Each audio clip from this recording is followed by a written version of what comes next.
নমস্কার, আমার কিছুক্ষণ চ্যানেলে আপনাদের স্বাগত জানাই। আমি আজকে একটা কবিগুরু রবীন্দ্রনাথ ঠাকুরের কবিতা করে শোনাচ্ছি, চিত্রকূট। একটুখানি জায়গা ছিল রান্নাঘরের পাশে, সেইখানে মোর খেলা হতো শুকনো পাড়া ঘাসে। একটা ছিল ছাইয়ের গাদা, মস্ত টিভির মতো, পোড়া কয়লা দিয়ে দিয়ে সাজিয়েছিলেম কত।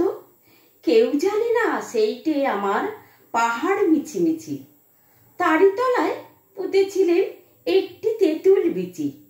জন্মদিনে ঘটা ছিল 6 বছরের ছেলে, সেদিন দিল আমার গাছে প্রথম পাতা মেলে।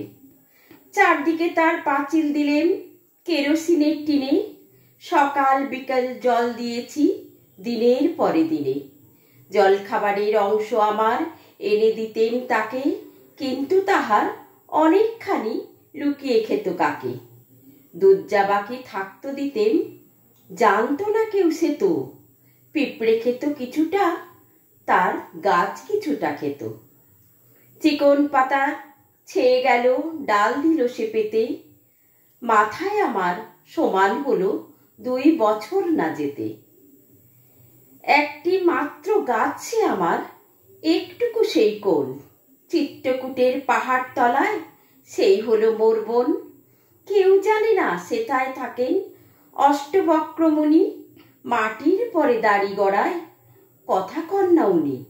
রাত্রে শুয়ে বিছানাতে শুনতে পেতেম কানে, রাক্ষসীরা পেঁচার মতো চেঁচাতো সেইখানে। 9 বছরের জন্মদিনে তার তলে শেষ খেলা, ডালে দিলুম ফুলের মালা সেদিন সকালবেলা।